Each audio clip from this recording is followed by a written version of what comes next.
Hi everybody and welcome back to OMN Insights. My name is Sariti Kadir. I'm your host, and before I introduce today's guest and discussion, we have a small announcement to play.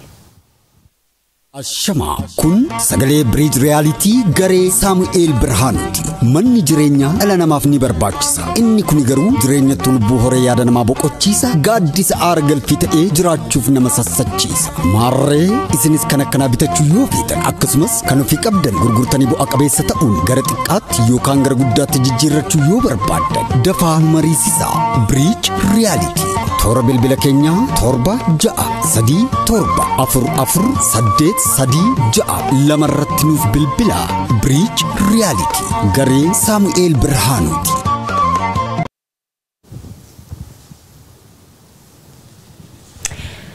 Today I have the great honor and privilege of being joined in conversation by storyteller, journalist and filmmaker Yassin Juma. Many of you will be familiar with Yassin Juma as he has been a long-time ally of the Oromo nation, an effort for which he has paid great sacrifice. As one member of the Oromo nation, it is a great pleasure to bring you this discussion today, a discussion that will explore the multifaceted nature of Yassin's contribution to the Oromo social and political story. Hi Yassin. Hi, how are you? I'm good. It's so good to see you. Thank you for being here. I'm honored to be here and nice to see you. Yassin, we're going to be having quite a diverse discussion today, and you're going to be sharing a number of stories with us about your experiences in Ethiopia, about your current work. But I want to start with your arrest in Ethiopia after Hachalu's assassination in 2020. You were arrested for about 60 days, so it's about 2 months. And according to a report that the Citizen issued in August of 2020, you had attended up to 5 court hearings, and after one of them, and perhaps even more of them, you were released but immediately rearrested, and you remained arrested even after Ethiopia's Attorney General ordered your release. Yassin, why were you in the country at the time? Let's start there, and then we'll talk a little bit about the logistics or the details of your arrest, rearrest. So we start in the deep waters. We're starting in the deep waters, and then we're going to go even deeper. So anyway, it's an honor, and I'd say this is my first like proper interview since my release. It's almost 2 years now, but yeah, this is my like proper interview. Which is a great pleasure to be the platform hosting you for I haven't talked much because I needed time to, you know, dissolve everything that I'd gone through, and I was also undergoing physiotherapy, so I was told also not to at that time not to talk much of what I'd gone through. So it's a pleasure now that I'm, you know, I'm in a position to be able to talk about my experiences in the Ethiopian jail and everything that is around that, my incarceration.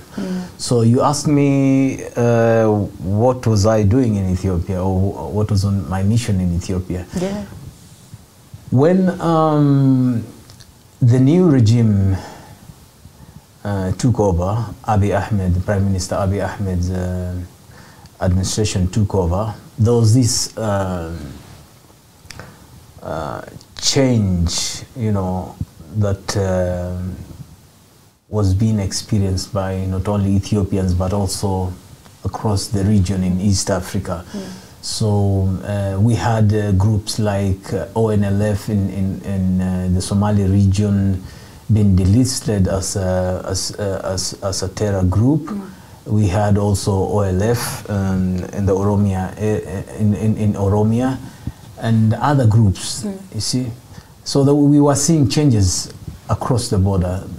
Me being in Kenya, so all these changes and a new prime minister, and you know, in a few months he had already won the Nobel Prize. So there's a lot of change happening, and you know, these OLF rebels were coming back from Ethiopia, from Eritrea, going back to, you know, that that momentum also had me thinking, and I said, hey, maybe it's, after many years, I think it's time for me to go to Ethiopia. And this is a beautiful story. This is something that Africa needs to know that is happening. I wanted to capture that moment, the changes that was happening in Ethiopia. So that is the reason why I decided to go to Ethiopia.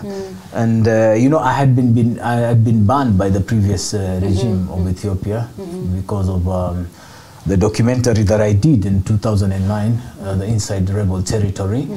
And so this was an opportunity. If those that I had covered that were going back and actually sitting down on the same table and talking to the government, I think it was time for me to also follow up and see, hey, this is a good story for Africa. As an African journalist, I've always believed in doing stories about covering stories as an Africa. I always look towards doing positive stories about Africa. This was one of them. So I decided, let me go to Ethiopia and see how it is, because I believed that my ban had been my 2009 ban had been lifted. So I was based in Mogadishu and Nairobi. I was operating my company, Horn 24 Media. So I thought it would also be a good chance to see how how the situation is in Addis Ababa, if I can, open a branch in Addis Ababa and, continue to do what I used to do in Mogadishu, which was to do stories for international media, like Sky TV and CNN and Al Jazeera. I thought this would be a good chance. But the first reason was to go and see and get to size up just how things are on the ground and do something, a story, and tell the whole world what's happening in Ethiopia. And this was to be part of also a documentary that I was doing, Return to Ethiopia. So that would be part of my documentary. Me going back to Ethiopia after my ban, I was assuming was lifted. Let me ask you, Yassin, do you think that you working on this documentary, you trying to tell this story given your history of reporting on Ethiopia, particularly that 2009 documentary, do you think it had anything to do with your arrest? Not really at the start. I would say maybe later on, because I think that whoever arrested me, I don't think he knew who I was. I just happened to be where they didn't. I have to be clear, I was not targeted. I wasn't. If you look properly at my story, maybe it would have been like what the Attorney General said in his press conference. It was more of a communication breakdown. But it took time for them to realize that. But I think with time also, they, when they got information that I was the guy who did the story about the rebels, maybe that added to me being incarcerated for long. But it's not really clear that. But in the beginning, I was arrested because I was found at Jawar Mohammed's house, and I'd gone there to do interviews because the story was out that he had been arrested. I needed to know what was the reaction of the family. So I was there to get interviews and get to know what was happening. And you mentioned that after your release that you had gone through physiotherapy. How are you now, physically, mentally, emotionally? It's been some years. I'm doing great. I really have to thank the sister from South Carolina who really assisted me, and Sister Nima who provided for the physiotherapist. Now I'm doing fine. But in the first 6 months, when the exact data was released, because when you're in jail, the activity that you usually do would be pacing pacing in the cell. So I used to do that even after I was released.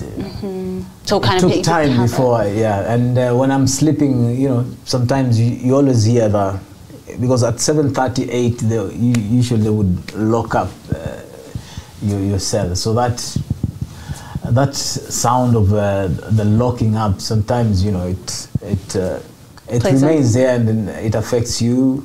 But I'm coping up. I'm doing fine right now. It's been 2 years. I'd say I'm okay. Although, you know, that is that came after I already had undergone PTSD, because I've been covering conflict in the region for a long time. This is my 18th year as a journalist, but mostly I cover the conflict, especially in Somalia and Sudan. So I underwent PTSD for quite some time. It had been tough for me, but you know.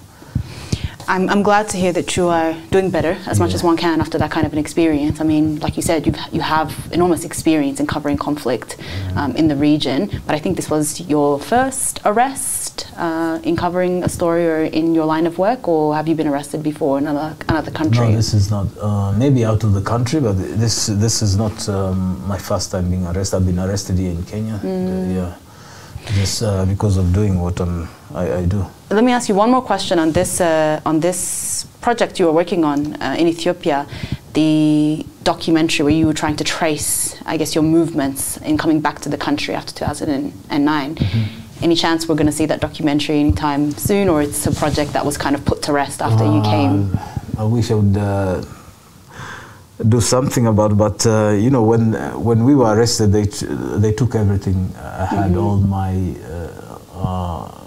my cards, memory cards and all this, so I lost a lot of footage that would have gone to, but I still believe I can do something around it. It was a good experience for me, and yeah, it was a good experience for me going back to Ethiopia, and I still believe I may have lost the footage and all that, but I still believe I can. It's part of what I'm actually writing, because after my release, I went into writing.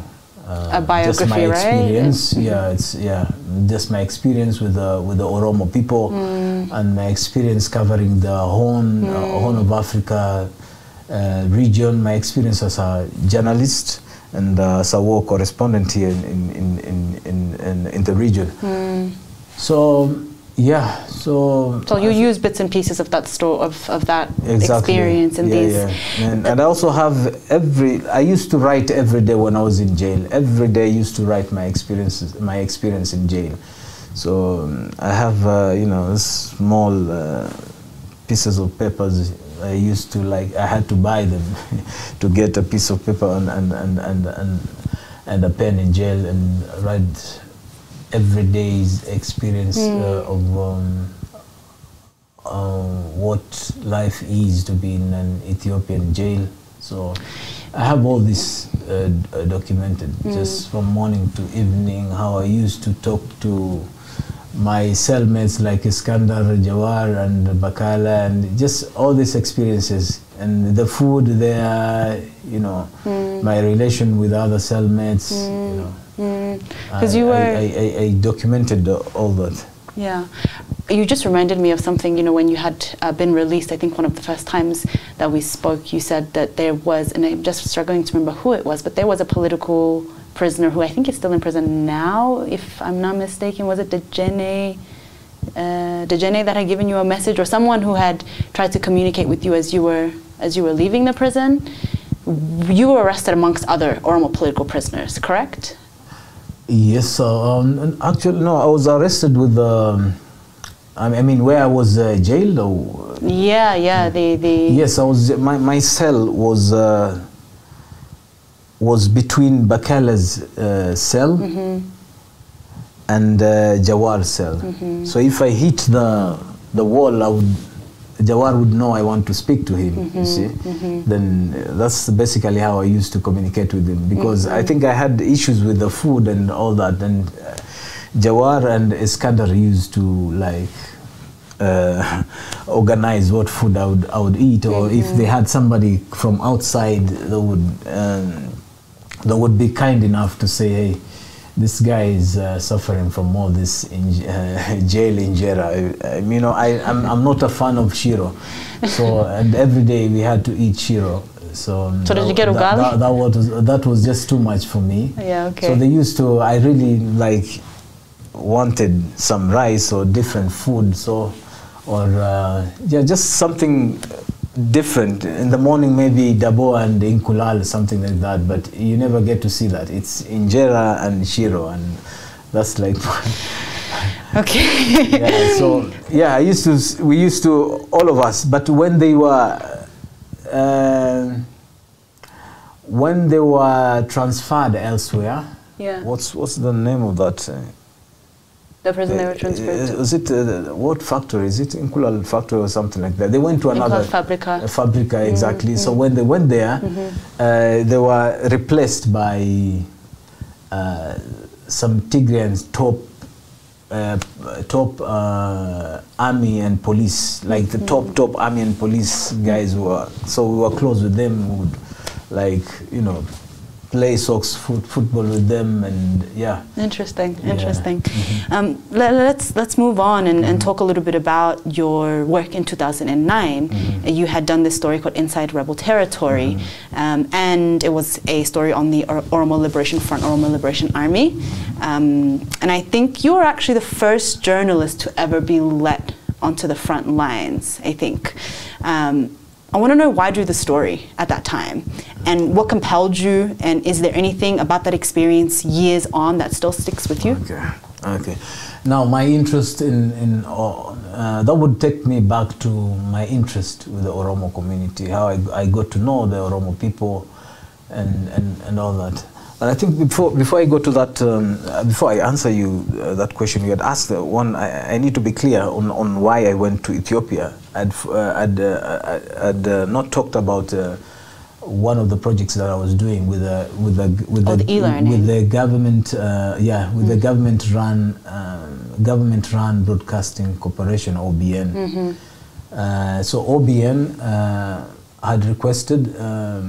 They had asked if I could be a director there, but I thought I had a lot of stuff to do for my own 24 media.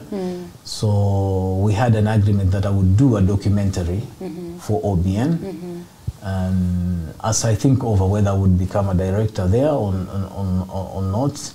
So we had an agreement to do a documentary about e-learning. So all this stuff I was talking in the jail, I mean in the courts, what e-learning, it was really tormenting trying to make the judge understand that, hey, you guys, I'm here because I'm doing a documentary for a government run broadcasting about e-learning. So it's, I don't know, it's maybe they were lost in the translation and they thought, oh, this guy is some, I don't know, some tech guy who is there's a lot, yeah. Because, I think we'll talk. I don't know. We'll talk more on the charges that I was facing. So maybe that would be your question. Okay, so what were, I mean, when you were being re-arrested, so we're back in the conversation about your arrest now. When you were being re-arrested, were you being told anything by the people re-arresting you after you were being released or acquitted in court? Because you had been acquitted in the courtroom a number of times. Yes, I was acquitted. So why? What was the explanation? With the OMN driver, IPSA, and you know, I knew I was. I mean, I was found not guilty. So yeah, the charges that I was facing was that they were really serious charges. One of them was that. But sometimes the charges are just laughable. But anyway, so what were they? Describe. What were they? I was told that I was involved in killing an Oromo police officer and at the Oromo Cultural Center at a time when I wasn't even near that place. All these charges were the charges that Jawar and the bodyguards were facing. So all the charges they were facing, I was facing them too. Right. So the second charge was that I had organized protest in Finfine, and after the death of Hachalu. Yeah, so yeah, basically it was around that the killing of the Oromo police, the same charges that Jawar was facing, I was facing them, and you know, and organizing the protest, and I was supposed to, I don't know, they told me the cost was like 54 million birr. You know, did you have were you allowed legal representation in the cases? Yeah, the embassy, the Kenyan embassy, although they came a bit late. They came and told me if I would need representation, but I told them at that time the Oromo community had already come up and organized for my legal representation, because I was inside and I had no help, no assistance at all. I didn't know what was happening outside the jail or what's happening to my family and all that. But you know, the Oromo community came up and you know. That's really good to hear. That's really good to hear. Now again, when you were being rearrested, can you talk me through a little bit about what were you being told? Okay, so I was released here. We had come from the High Court, the Addis High Court. So I was, you know, the protocol is that you go back to where you were jailed and sign out. So I was taken back to Sostinia.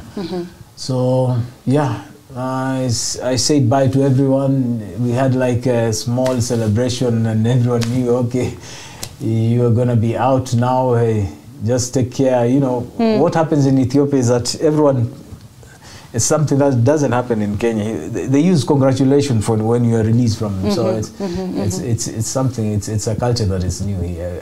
I've never seen that. So there's that congratulation and all that. So together with IPSA and the OMN director, I mean editor, and one of Jawar's in-laws, Hassan. So we were released. We were found not guilty. So as I was moving out after signing out from Sostinia, remember, those who arrested me were the federal police. Understand me? So we've been released by the federal police. We've signed out, and you know. And you're leaving. Actually, yeah, and I had a serious headache. I didn't know I had already contracted COVID. So I had a serious headache, and I asked one police officer if he knows any shop nearby where I can, you know, buy some painkillers, because the headache was just too much for me. Before I go and look for a taxi and, you know, go sleep in downtown. So you're on your way to pick up this medication? As I organized to go to Shashamane, because I used to stay in Shashamane. So yeah. So as I was looking for the shop, the three of us, as we were moving, you know, and moving towards the main road, yeah, just 4 guys, not uniform, just came from nowhere, and yeah, they forced us into a vehicle. So IPSA was protesting, but they hit him. I started protesting also, then they hit me on the ribs. I was injured in the ribs. And yeah, civilian clothing? Yeah, they were in civilian clothing, but they didn't identify themselves. And you were given no explanation, the 3 of you were given no explanation? Yeah, and this is in front of Sostinia police station. This was happening, nothing, they just dumped us into I don't know how you call it, like a matatu. I see, yeah. So they put us inside there and took us round, like 5 times around Sostinia. So I just realized that these are policemen. I see. Yeah, I see. and we have been rearrested. So basically, why they are doing that is just to transfer us to now the Addis police, because they want us to be in custody for as long as time as they can, because they couldn't be. We were found not guilty, so they were to open new charges under the Addis police. The federal police case had been dropped now. It was a new. And were they the same charges in Addis, or they came up with completely? No, they had dropped they had dropped the charges on me about over killing the Oromo police and killing Oromo police and organizing the protest. Now there were new charges. So the new charges were that they came with something very. The new charges were that the e-learning documentary that I was doing. So I think they assumed maybe I was spying for very ridiculous charges. I was spying for Egypt or stuff like that, because I was trying to explain to them what e-learning is. I don't know.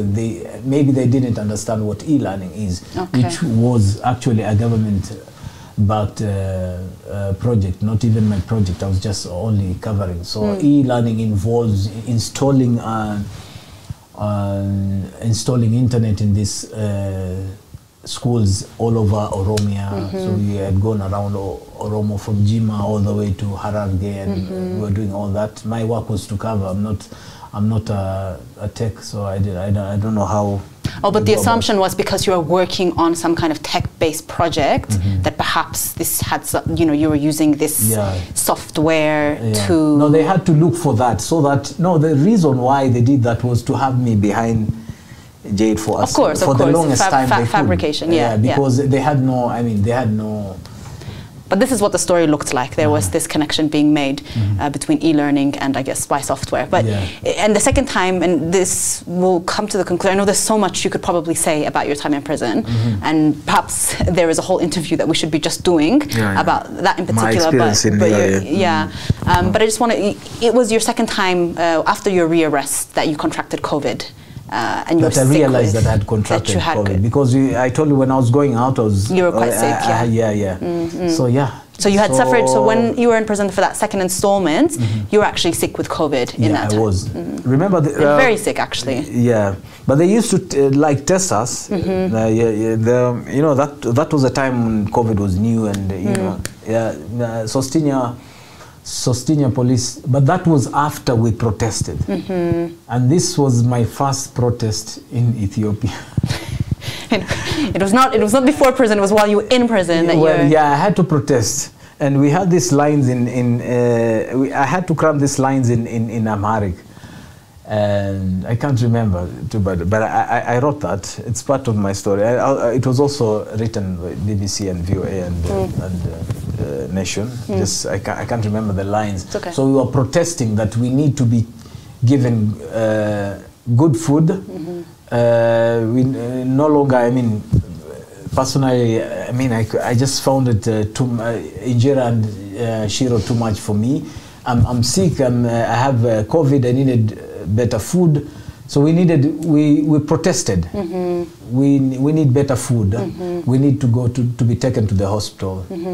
We need regular testing. Who's we? Who, you and just all of the other cellmates? We were about 60 of us who contracted. And Sostinia is big. So I think the whole of Sostinia would be maybe around I'd say 300, 400. Now 60 contracting COVID, that's a big, quite significant. And when the story sneaked out and got to the international got into the international media, don't ask me how they got it, but it became big.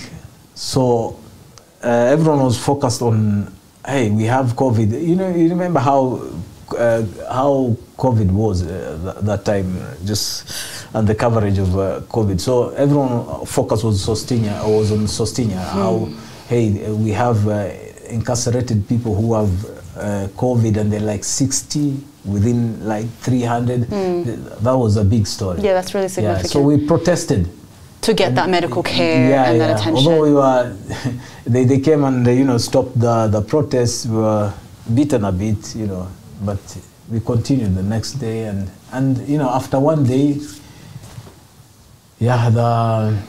everything changed. We in the morning we would have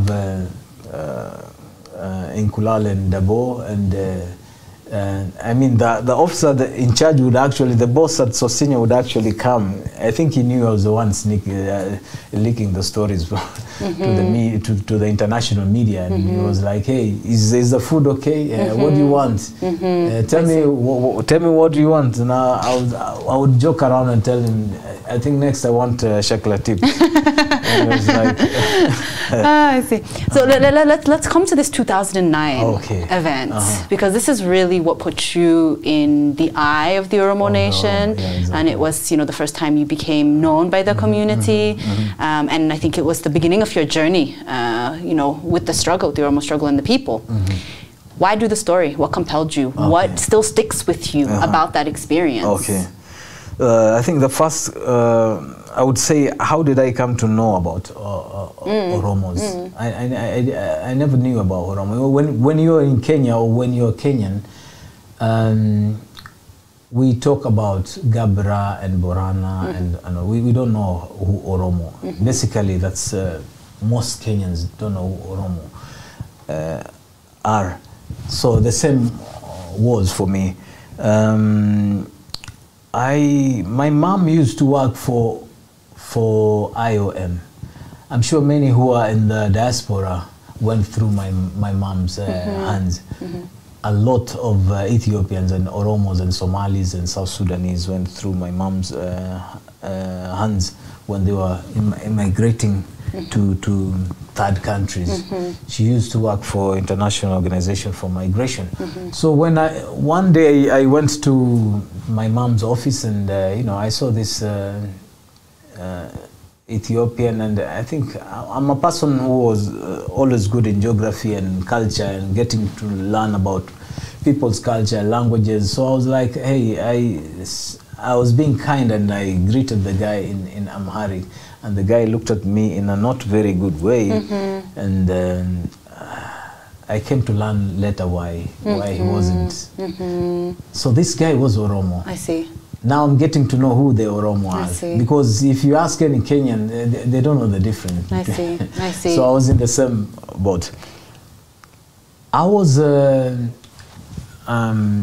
my third year in university, and I used to go to Isli, 2nd Street.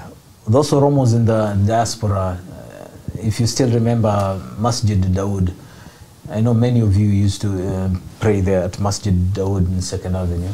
So opposite there was a guy called Clive. We are related. So this Clive was like, he told me, hey, I'm just from resolving some issue from a Oromo family, and I was like, who are these Oromo people you always keep on talking about? So he explained it to me and told me, yeah, Oromo, they are from Ethiopia, and so I got to know about Oromo. I did my research about Oromo. So when I started my work at NTV as a journalist, my specialty was to cover the region. So the region would mean do stories about refugees in Kenya. At that time, Kenya had the largest refugee camp in the world at Dadaab. So my doing stories about refugees got me closer to Oromos. And then the Oromos would invite me and tell me, hey, we have, for those in the diaspora, if you still remember, we have this meeting at St. Teresa's, let's meet. They used to have an annual meeting at St. Teresa's in Isli. I got to know about them. I got interested about their culture. I love their food. And yeah, So this was your kind of introduction to the people. Right. Right. So how did I end up doing this documentary? Now, I am a regional correspondent for NTV, so I do stories that stories from that relate to, I mean, Ethiopians and Somalis. I was approached by a leader of OLF while I was at NTV. At that time, I was well known for covering Somalia because I've covered the Somalia conflict for a long time, more than 15 years. And I've gone through a lot covering Somalia. I've been bombed in Somalia. I've been kidnapped in Somalia. I've covered Somalia more even than Oromia and Ethiopia and Sudan. But this is what triggered the interest in Somali affairs and Somali politics, and everyone who knew me linked me or related my work to Somali affairs.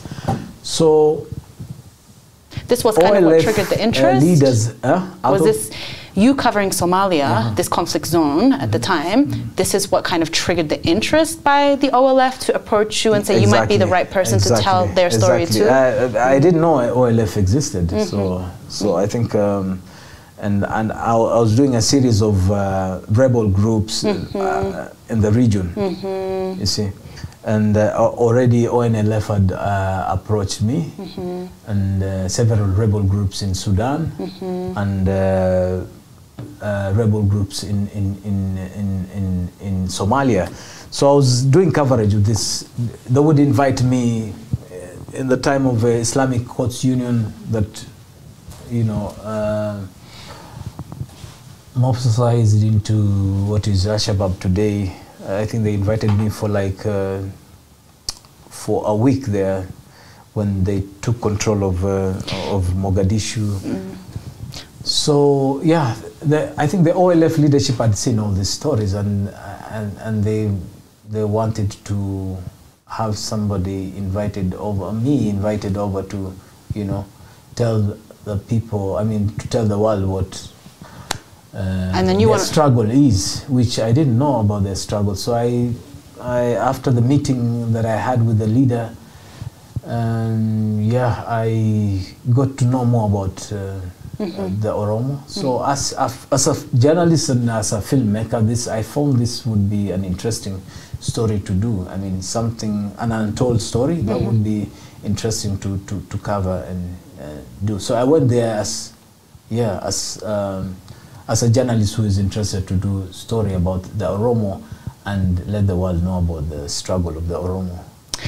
When you met Haj Alu, which was at the Oda Awards, which year was that? Remind me. That would be 2 years ago. 2 years? No, not 2 years ago, not 3 years. 3 years ago. It was 2020. Was it 2020? Yeah, when you were in the country last, right? Yeah. Or it might have been the end of 2019. But he had actually asked you to do a follow-up story on Falmatu, who was a fighter. At the time, you had done the story Inside Rebel Territory in 2009, and you had actually a close relationship with Falmatu, and she was from the same town as Haj Alu as well.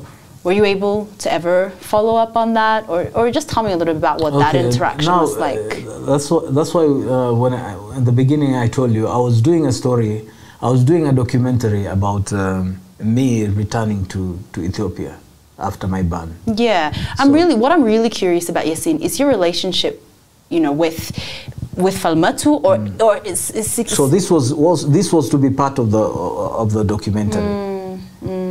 This was to be part of the documentary. So I took a road trip I thought it would be more interesting if I take a road trip from Nairobi all the way to Addis Ababa. I thought that would be more interesting. Then I do stopovers. So my first stopover was Shashamane.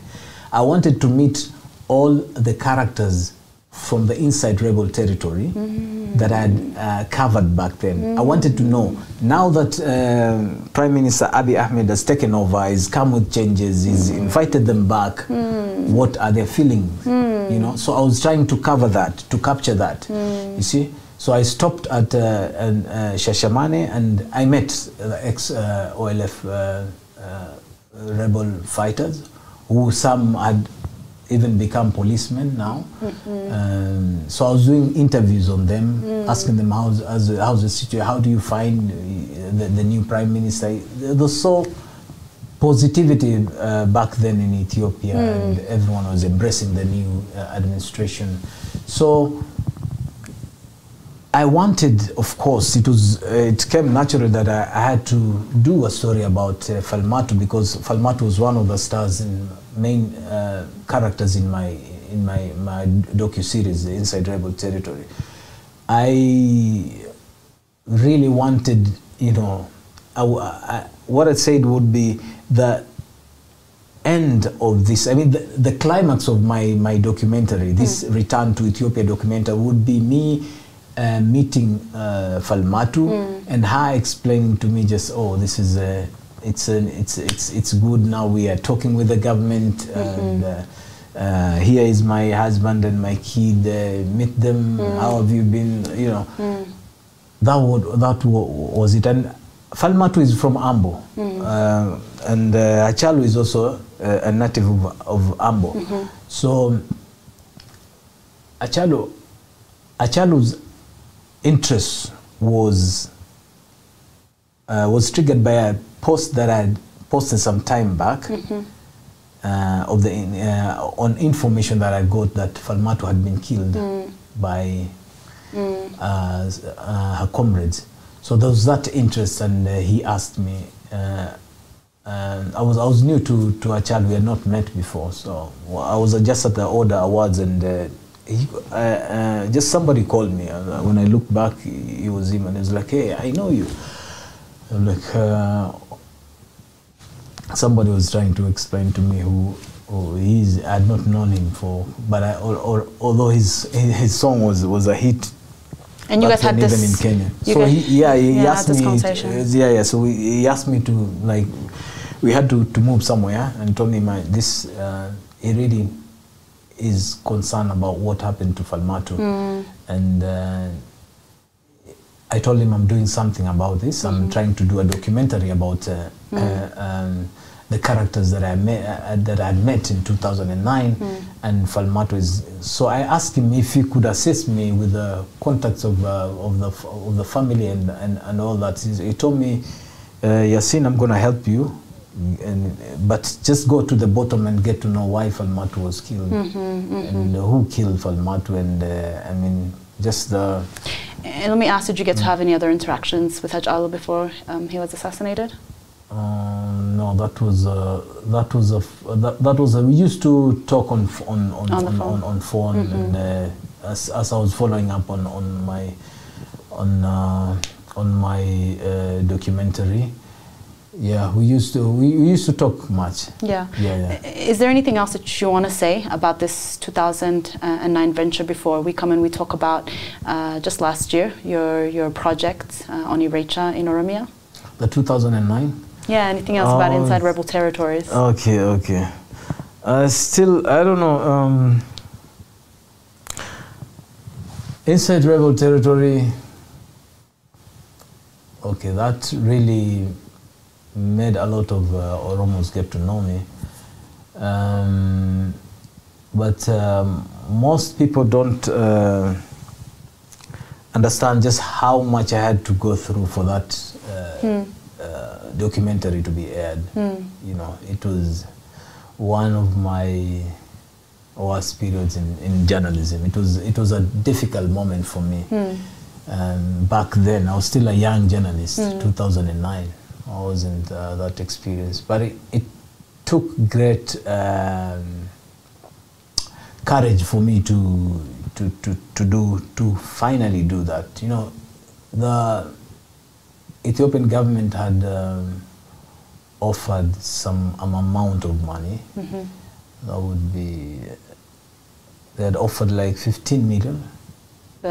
No, not beer, but Kenyan shillings. I don't know how much that is in dollars. 15 million in dollars. Don't worry about it. And they had offered this money. Why? Yeah. So just to, you know, To not let the documentary air at the time. That was the Zenawi government. Okay. Yeah. So they had sent a Somali elder to talk to me.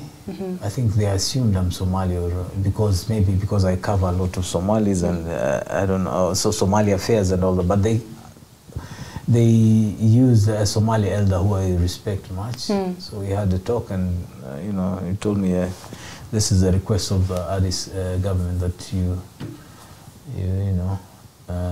drop that documentary. But I balanced it, and I weighed it with the, you know, I weighed it with the interest of 45 million Oromos, and I was like, okay, that money is good. I would have been a rich man right now. I would have had maybe 15 million. That would get you, like, here in Nairobi, prime areas. That would be like maybe 4 maishonettes in a prime area. Yeah. But I weighed it with the interest of Oromos, and I just decided, okay, let me respect let me give the world the Oromo story. And, you know. I have goosebumps hearing that. That's not a small piece of information. I think not just for me to consume, but I think our viewers as well. As you said, you're a young journalist. That's a lot of money to be offered for. Yeah, I mean, you were under no obligation, actually, to do that. That was really you making a decision based on ethics and morals. I would have said the tapes have been stolen, or I lost the tapes, and you know. Yeah, But you know, I weighed it with the 45 million Oromos, and I was like, I mean, when the day you'll be buried, man, don't go into the grave a guilty man. So I had to do it. Powerful, extremely powerful. So last year, 2022, you were an organizer of the Irecha caravan that took members. Sorry, I'm actually still quite a bit overwhelmed by what you had just shared. But anyway, last year you were an organizer of the Irecha caravan that took members of the settled Oromo community here back to Oromia for the Irecha celebrations.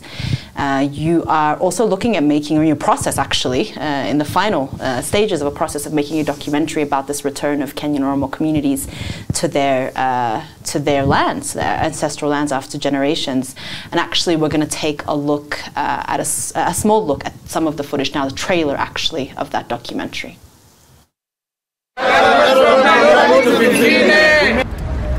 Coming this June, the lost tribe of Oromo, the search for their origins. Orma pilgrims embark on a journey of a lifetime.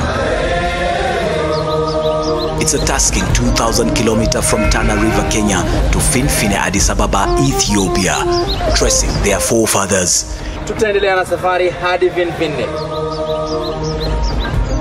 Will they make it to Africa's biggest cultural event, the Irecha Festival, to join their long-lost kinsmen?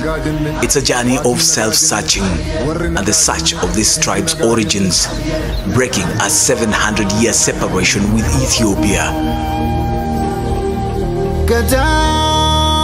Will the Oromo welcome their long-lost Kenyan tribe Orma after 7 centuries separation? Who are the Orma? Join me, Yassin Juma, as I follow the Orma pilgrims in the Irecha caravan, their experience on this journey, an exclusive into the rich Oromo culture, Eastern Africa's largest ethnic group.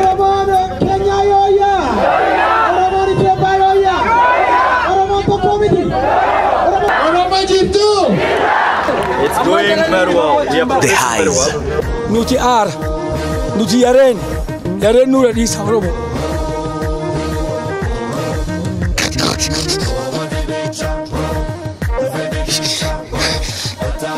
The lows, the emotions, and jubilation. This June on Yassin Juma TV YouTube channel.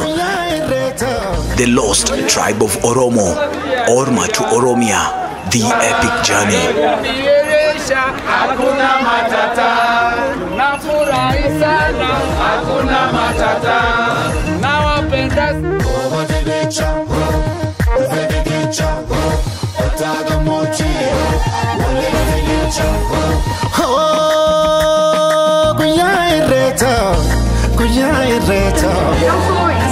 Isiolo Marsabit or Marsabit Isiolo, the Intana River.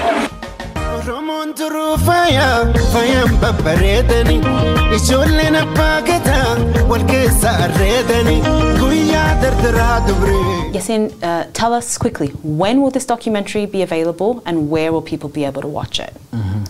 Now, this documentary is gonna run in my new YouTube channel, Yassin Juma TV. Yassin Juma TV. So everyone follow, like, subscribe. Yeah, please, everyone, please just support me this time round. Like you've always supported me, and go to subscribe, because I need more subscribers before I launch it.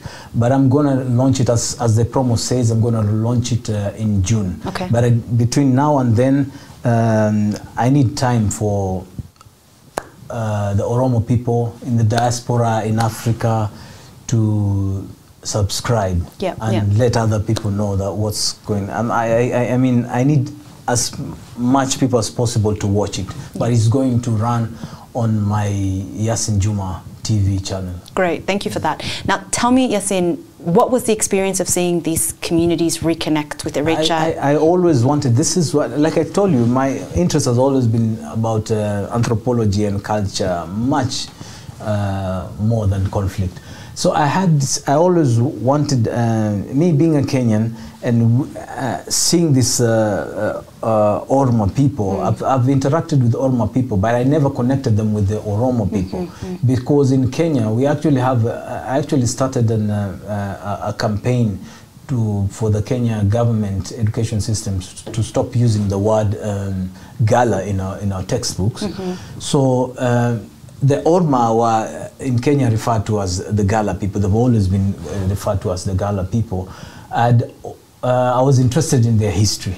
And, you know, they were very influential 700 years ago in the coast. They actually took control of Somalia, the whole of Somalia and northern coast of Kenya.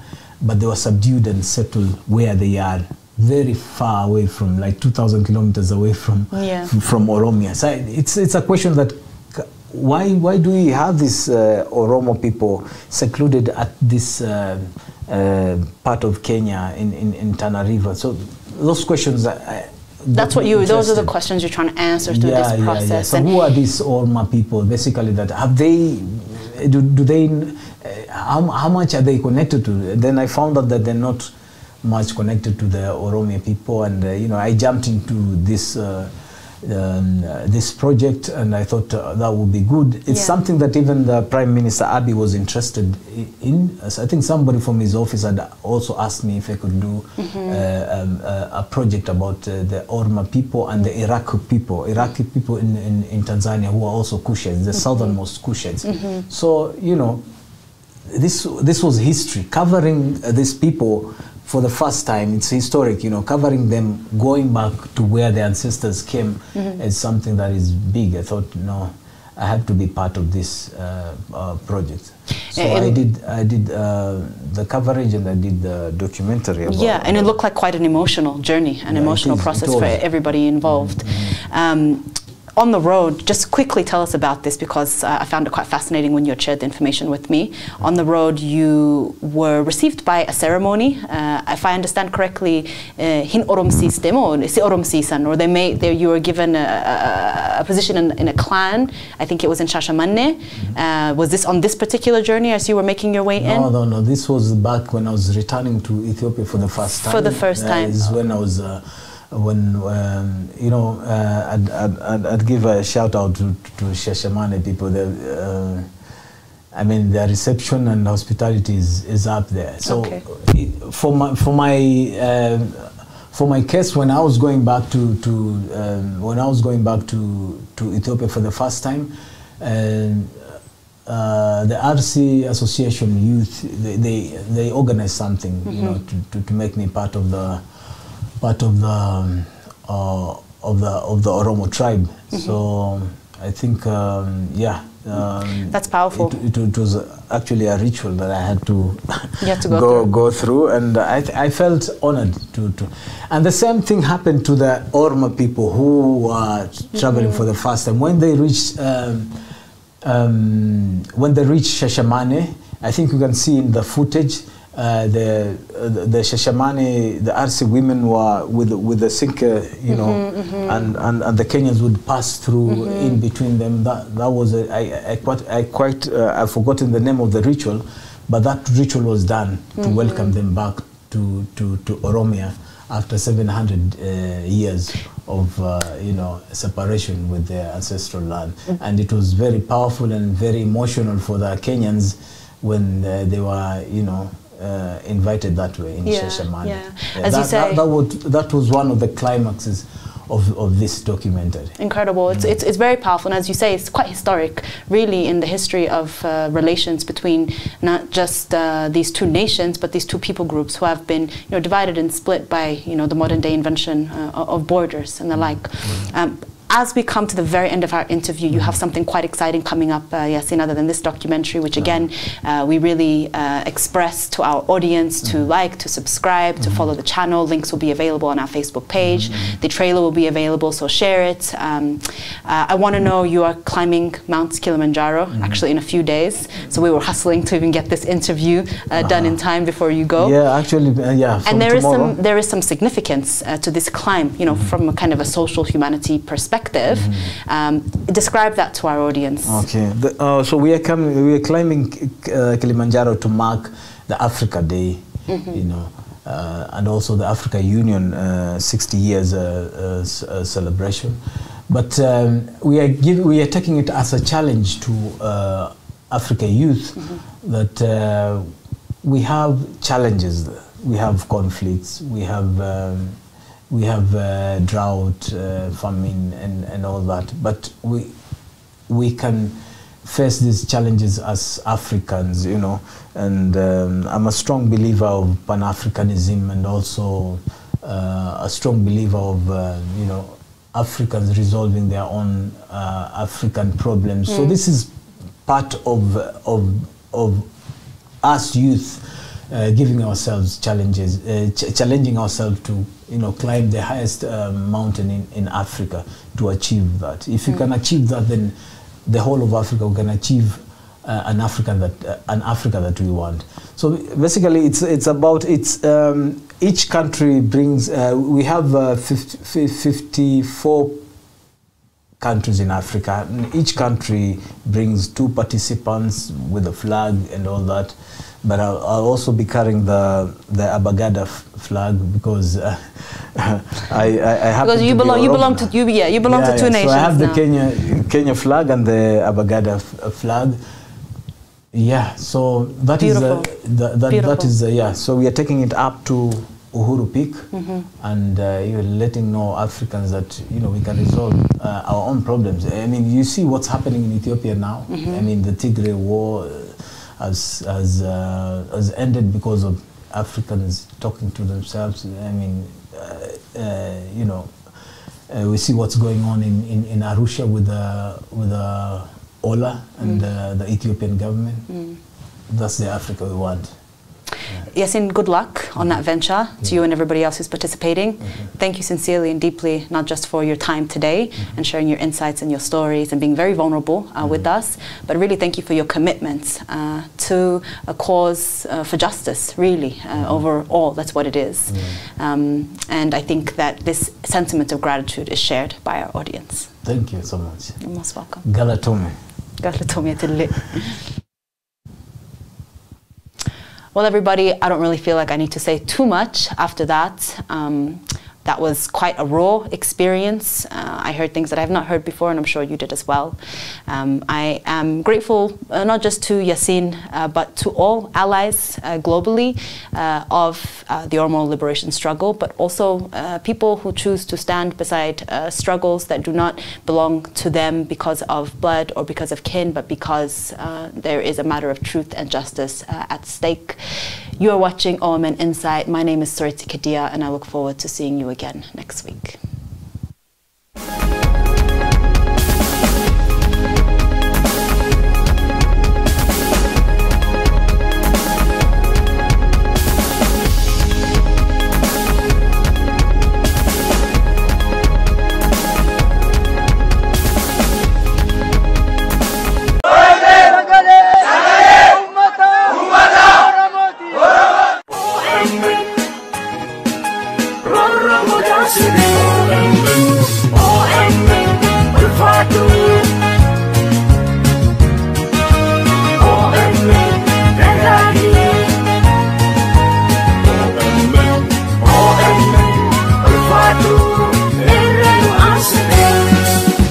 Hawaasa Oromoo biyya Kaanaadaa magaalaa Toorontoo fi naannoo ishee jiraataniif OMN waxabajjii 17 bara 2023 Torontootti waltajjii marii hawaasaa OMN Community Engagement qopheessuu Yassin beeksisu gammachuu guddaadhaan. Guyyaa kanatti Daayirektarri olaanaa OMN Dajanee Guutamaa fi Aadde Naadiyaa Abbaa biyyaa keessummoota kabajaa ta'uun gidduu keessanitti argamu. Dhimma waloo uummata keenyaa fi gahee adda durummaa OMN akka miidiyaa Oromootti bahaa jiru akkaataa cimsuun danda'amu irrattis isin waliin mari'atu. waxabajjii 17 bara 2023 sa'a tokko yookaan 1 PM irraa eegalee beellamni keessan waliin haa ta'u jecha guyyaa kanatti qaamaan dhiyaachuun miidiyaa keessan akka tumsitan boriifis humna OMN ta'uu keessan akka mul'iftan kabaja guddaan isin affeerree jirra. Bakki walgahii High Park Area 4 teessoon 1873 Bloor Street West on M6R 2Z3 Canada. Bakki yaa'ii filan paarkii guddaa giddugala bashannana daa'immanii of keessatti hammate waan ta'eef ijoollee keessan qabadhaa kottaa qaamaaf qalbii guutuun waliin dabarsaa jira. Odeeffannoo dabalataaf gama lakkoofsa bilbilaa keenya 647-701-4214 yookaan 647-745-3272 koree qindeessituu sagantichaa quunnamuu dandeessu. OMN ijaa fi gurra uummataa.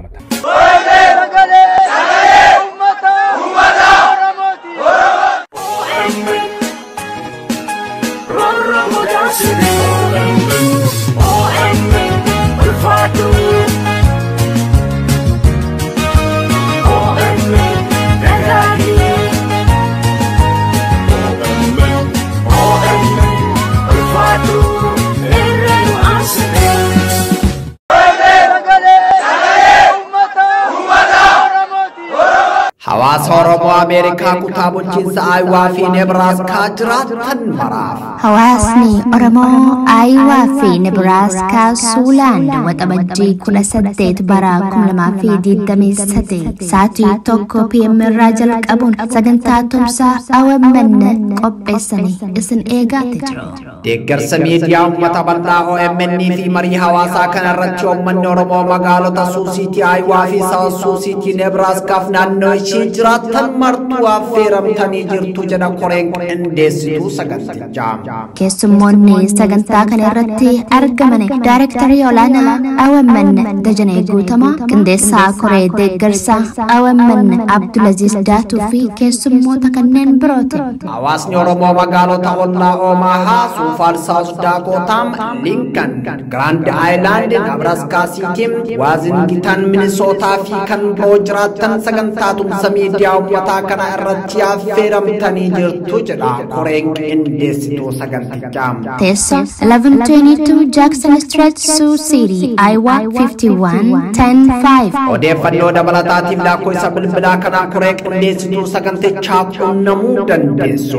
OMN utubuun Oromummaa utubuudha. OMN cinaa haa dhaabbannu. Koree qindeessituu sagantichaa Aayuwaa fi Nebraaskaa Ameerikaa.